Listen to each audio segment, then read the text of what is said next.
Friends, my name is Pradeep Pawar and I welcome you. और आज हम स्टार्ट कर रहे हैं रेशियो एंड प्रोपोर्शन का नेक्स्ट लेसन, जिसमें हम डिस्कस करेंगे कुछ basic problem ratio and proportion की। बेसिकली रेशियोज की कुछ प्रॉब्लम्स को हम डिस्कस करेंगे और कैसे उन्हें शॉर्टकट से हम सॉल्व कर सकते हैं विद इन 10 और 20 सेकेंड्स, वो भी हम डिस्कस करने वाले हैं। ठीक है फ्रेंड्स, तो आइए स्टार्ट करते हैं इसके पहले क्वेश्चन की तरफ से।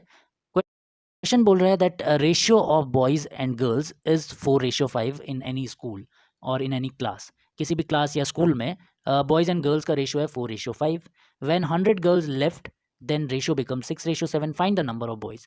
अब देखिए यहाँ पर कैच कैसे होगा, कैसे हम इस क्वेश्चन को स्टार्ट कर सकते हैं, कैसे हमने पकड़ना है, क्वेश्चन कहाँ से स्टार्ट होगा। देखिए यहाँ पर आपको दिख रहा है कि 100 गर्ल्स ने लेफ्ट किया है। ठीक है, इसका मतलब बॉयज़ के नंबर में कोई चेंज नहीं आएगा, ना तो बॉयज़ ने ज्वाइन किया है ना ही लेफ्ट किया है। तो हमारा बेसिक कैच होगा कि जो भी क्वांटिटी यहाँ पर कांस्टेंट है, फॉर एग्जांपल यहाँ पर बॉयज़ कांस्टेंट है, तो हमें क्या करना है, उनका रेशियो भी कांस्टेंट करना पड़ेगा। ठीक है, अब इससे होगा क्या, देखिए मैं इसकी प्रोसेस समझाता हूँ आपको। बिकॉज यहाँ पर बॉयज़ चेंज नहीं हो रहे हैं, बिकॉज गर्ल्स लेफ्ट कर रही हैं, तो हम क्या करेंगे, ये दोनों रेशियोज़ को इक्वल करने की कोशिश करेंगे। पहले बॉय का रेशियो था 4, अभी है 6, तो ये तो इक्वल होना चाहिए। ठीक है, अब इक्वल कैसे करना है, हम क्या करेंगे, इनिशियल रेशियो को 3 से मल्टीप्लाई कर देते हैं और बाद वाले रेशियो को 2 से मल्टीप्लाई कर देते हैं। इससे क्या हो जाएगा, 3 4s आर 12, तो बॉयज़ 12 बन जाएंगे। And similarly 2 6 are 12, boys constant हो जाएंगे 12 एंड 12। ठीक है, तो मैंने प्रोसेस को किया, 3 4s are 12 and 3 5s are 15। Similarly 2 6 are 12 and 2 7s are 14। ठीक है, अब मेरे पास ये वाला रेशियो है। अब सारे पुराने रेशियोज़ को हम भूल जाएंगे और हमारे पास ये वाला रेशियो है कि let suppose boys and girls का जो रेशियो था वो 12:15 था, और अभी 100 गर्ल्स के छोड़ने के बाद रेशियो हो जाता है 12:14। ठीक है, तो पूछ रहा है कि what is the total number of boys, boys कितने हैं। तो अब देखिए, जैसे ही हमने बॉयज़ का नंबर रेशियो हमने कांस्टेंट कर दिया, तो हम डायरेक्टली गर्ल्स का रेशियो कंपेयर कर सकते हैं। तो हम ऐसा मान सकते हैं कि पहले गर्ल्स का रेशियो था 15, अभी हो गया है 14, तो इसका मतलब 1 से डिक्रीज़ हो गया है। इसका मतलब हम कह सकते हैं कि जो वैल्यू है वो 1 से डिक्रीज़ हो गई है, लेकिन एक्चुअल में कितने से डिक्रीज़ हुए, 100 से, बिकॉज़ 100 गर्ल्स ने लेफ्ट किया था। इसका मतलब मेरे अकॉर्डिंग है 1 रेशियो और क्वेश्चन के अकॉर्डिंग है 100। It means 1 ratio is equal to 100। अब पूछ रहा है find the number of boys. So number of boys तो 12 रेशियो है, तो बाकी सारे रेशियोज़ को हम भूल जाएँगे, हमें तो ये वाला रेशियो देखना है।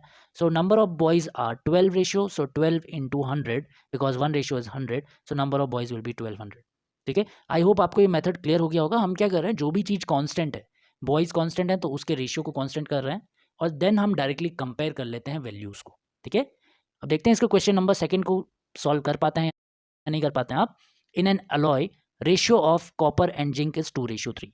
ठीक है, when 10 kg zinc is mixed into the alloy, then the copper and zinc ratio becomes 3:7।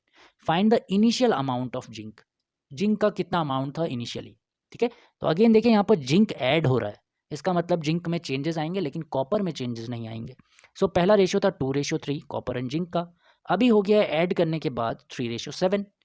लेकिन कॉपर का रेशियो तो इक्वल होना चाहिए, तो हमें इक्वल करना पड़ेगा। इक्वल कैसे करेंगे, अगर मैं इसको 3 से मल्टीप्लाई कर दूँ, 3 2s 6 हो जाएगा, और इसको 2 से मल्टीप्लाई कर दूँ, जो 2 3s 6 हो जाएगा। लेकिन रेशियो की तो प्रॉपर्टी है, अगर मैं किसी भी रेशियो को नॉन ज़ीरो नंबर से मल्टीप्लाई करता हूँ तो रेशियो में कोई चेंज नहीं आता है, लेकिन वो दोनों टर्म से मल्टीप्लाई होगा। सो 3 2s 6, 3 3s 9, similarly 2 3s 6 and 2 7s 14। सो अब इस वाले रेशियो को आप भूल जाइए। अब let suppose copper and zinc का रेशियो था इनिशियली 6:9 और अभी हो गया है 6:14। ये इंक्रीज 9 to 14 कब हुआ है, जब हमने 10 kg जिंक ऐड किया है। इसका मतलब according to my method we have added, हमने केवल 5 वैल्यू ऐड की है और क्वेश्चन के अकॉर्डिंग हमने 10 kg ऐड किया। It means 5 ratio is equal to 10 kg। 5 की वैल्यू 10 kg के बराबर है, इसका मतलब 1 की वैल्यू 2 kg के बराबर है। ठीक है, अब पूछ रहा था find the initial amount of zinc. तो जिंक का इनिशियल अमाउंट है 9 रेशियो, अभी हो गया है 14 रेशियो, तो इनिशियल रेशियो इज 9। अगर ए की वैल्यू 2 है तो 9 की वैल्यू 9 2s आर 18 kg। इसका मतलब initial amount of zinc 18 kg था और अभी हो गया है 14 इंटू 2 विच इज़ 28 kg, जो कि आप वैसे भी फाइंड आउट कर सकते थे 10 ऐड करके। ठीक है, I hope this is clear to all of you. चलते हैं इसके नेक्स्ट क्वेश्चन की तरफ। नाउ इस क्वेश्चन को आप इंपॉर्टेंट मार्क कर लीजिए, बहुत बारी कॉम्पिटेटिव एग्जाम्स में पूछा जाता है।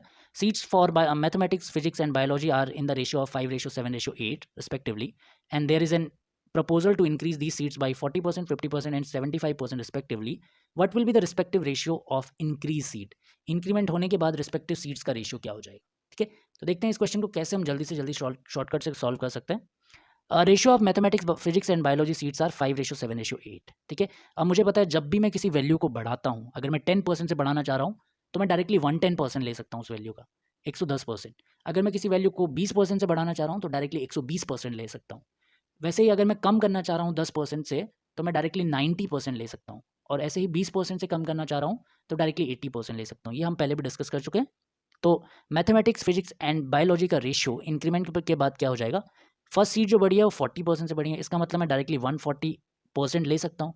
सिमिलरली सेकंड सीट 50% से बढ़ी है तो directly 150%, and similarly third seat 75% से बढ़ी है तो डायरेक्टली 175%। अब मैंने परसेंट में डिवाइडेड बाय 100 इसलिए नहीं लिखा है बिकॉज तीनों वैल्यूज रेशियोज में है तो वो ऑटोमेटिकली कैंसिल आउट हो जाएगा। तो इसका शॉर्टकट क्या बना, 5 इंटू 140, 7 इंटू 150 एंड 8 इंटू 175 तीनों का रेशियो हो जाएगा। तो आप इनको कैंसिल आउट करके देख सकते हैं, ये फाइनल रेशियो आ जाएगा 2:3:4। ठीक है, तो after increment the seats ratio will be 2:3:4। आप स्क्रीनशॉट लेके देख सकते हैं, ये मैंने कैलकुलेशन की है और आंसर है इसका 2:3:4। I hope this is clear to all of you. बहुत इंपॉर्टेंट क्वेश्चन है, बहुत बारी पूछा जाता है। चलते हैं नेक्स्ट क्वेश्चन की तरफ। Similarly the ratio of 3 angles of a quadrilateral is 1:4:5। किसी भी क्वाड्रिलेटरल के 3 एंगल्स का रेशियो आपको गिवन है, and the value of the fourth angle is given which is 60 degree. चौथे एंगल की वैल्यू आपको गिवन है जो कि 60 डिग्री है। What is the difference between the value of the largest and the smallest angle of the quadrilateral. Largest और smallest angle का difference कितना होगा। ठीक है, अब देखिए यहाँ पर आपको थोड़ा सा एक जनरल नॉलेज पता होना चाहिए that sum of 4 angles of quadrilateral कितना होता है, 4 एंगल्स का सम होता है 360 डिग्री। ठीक है, और अगर चौथा एंगल 60 डिग्री गिवन है, इसका मतलब जो रिमेनिंग 3 एंगल्स होंगे उनका सम कितना होना चाहिए, 300 होना चाहिए, बिकॉज उसमें से 360 में से 60 तो एक फोर्थ एंगल है, तो बचे 3 एंगल्स का सम होना चाहिए 300 डिग्री।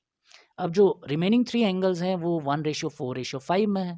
ठीक है, तो मेरे अकॉर्डिंग देखिए अगर मैं इन तीनों को ऐड कर लेता हूँ, लेट सपोज पहला एंगल 1 डिग्री है, दूसरा एंगल 4 डिग्री है और तीसरा एंगल 5 डिग्री है, तो मेरे अकॉर्डिंग वैल्यू है 5 + 4 + 1 जो कि 10 आती है। तो मेरे अकॉर्डिंग तीनों का सम होना चाहिए 10, लेकिन क्वेश्चन के अकॉर्डिंग 300 होना चाहिए। इसका मतलब 1 की वैल्यू हो जाएगी 30। अगर 10 की वैल्यू 300 है तो 1 की वैल्यू हो जाएगी 30। इसका मतलब तीनों एंगल्स क्या हो जाएंगे, 1:30, 4:4 इंटू 30 120 एंड 5:5 इंटू 30 150। ठीक है, now you can take the difference between largest and the smallest angle. Largest is 150, smallest is 30, so answer will be 120। तो इसका आंसर आ गया 120 डिग्री। ठीक है, I hope this is clear to all of you. चलते हैं इसके next question की तरफ। Now this is also very important. 3 numbers are in the ratio of 1:2:3 and the sum of their square is 504। Find the numbers को find out करना है। अब देखिए कई लोग इसको शॉर्टकट से करते हैं लेकिन थोड़ा गलती कर लेते हैं। इसमें गलती क्या होती है मैं आपको बता देता हूँ। 3 नंबर्स हैं, let suppose numbers are A, B and C और वो 1:2:3 में है। ठीक है, तो मैं पहले कन्वेंशनल अप्रोच से करके बताता हूँ आपको। लेट सपोज फर्स्ट नंबर है 1x, सेकेंड नंबर है 2x एंड थर्ड नंबर है 3x। जैसे हम रेशियोज के क्वेश्चन को स्टार्ट करते हैं तो हम 1x, 2x and 3x values मान सकते हैं बिकॉज रेशियोज हमें गिवन है। ठीक है, तो अगर मैं इन तीनों का रेशियो भी लूंगा तो अगेन इट विल बी 1:2:3 और इनके स्क्वायर्स का जो सम है वो 504 है। इसका मतलब 1x² + 2x² + 3x² = 504। अगर मैं इन वैल्यूज़ को सॉल्व करता हूँ तो ये हो जाता है x², 2x² हो जाता है 4x² एंड 3x² हो जाता है 9x² and that is equal to 504। सबको ऐड किया तो 9 + 4 13 + 1 14, x² = 504। x² की वैल्यू आ जाती है 36, सो x की वैल्यू 6 आ जाती है। अगर x की वैल्यू 6 आ गई तो पहला नंबर हो गया 1 × x विच इज 6, दूसरा नंबर हो गया 2 × x 2 × 6 विच इज़ 12 और तीसरा नंबर हो गया 3 × x 3 × 6 विच इज़ 18। ठीक है, तो ये तो हो गया हमारे कन्वेंशनल मेथड से। अब देखिए शॉर्टकट से भी हम ऐसे ही करते हैं, x वैल्यू को एलिमिनेट कर लेते हैं। तो हम क्या करते हैं डायरेक्ट इनका स्क्वायर कर लेते हैं, 1² + 2² + 3² विच इज़ इक्वल टू 504। तो हमने नंबर्स को 1 2 एंड 3 ही अज्यूम कर लिया और उनके स्क्वायर्स का सम हमने 504 कर दिया। तो 14 की वैल्यू 504 आ गई। इसका मतलब 1 की वैल्यू 36, लेकिन यहाँ पर आपको 1 रेशियो की वैल्यू निकालने के लिए अंडर रूट लेना पड़ेगा, स्क्वायर रूट लेना पड़ेगा, बिकॉज हम x की वैल्यू फाइंड आउट कर रहे हैं। सिमिलरली आप इस मेथड से देख सकते हैं, यहाँ पर भी 14x² आया था and that is equal to 504। तो जो ये x² वैल्यू आई थी ये 36 आई थी। तो 1 रेशियो की वैल्यू 36 नहीं है, 1 किसी वेरिएबल x का स्क्वायर 36 है। तो वो वेरिएबल 1 अगर मैंने एज्यूम किया है तो 1 की वैल्यू 6 आ जाएगी। इसका मतलब फर्स्ट नंबर 6, दूसरा नंबर 12 एंड तीसरा नंबर 18 हो जाएगा। तो मैं रिकमेंड करूंगा आपको ये क्वेश्चन आप शॉर्टकट से ना बनाइए बिकॉज बहुत गलती होती है इसमें। ठीक है, और अगर आपकी कमांड है तो ही आप इस क्वेश्चन को शॉर्टकट से सॉल्व कीजिए। चलते हैं नेक्स्ट क्वेश्चन की तरफ। Now this is very important question, ये बहुत बारी पूछा जाता है। x रेशियो y आपको गिवन होगा 2:3 और पूछ रहा है find the value of 3x + 2y divided by 2x + 5y।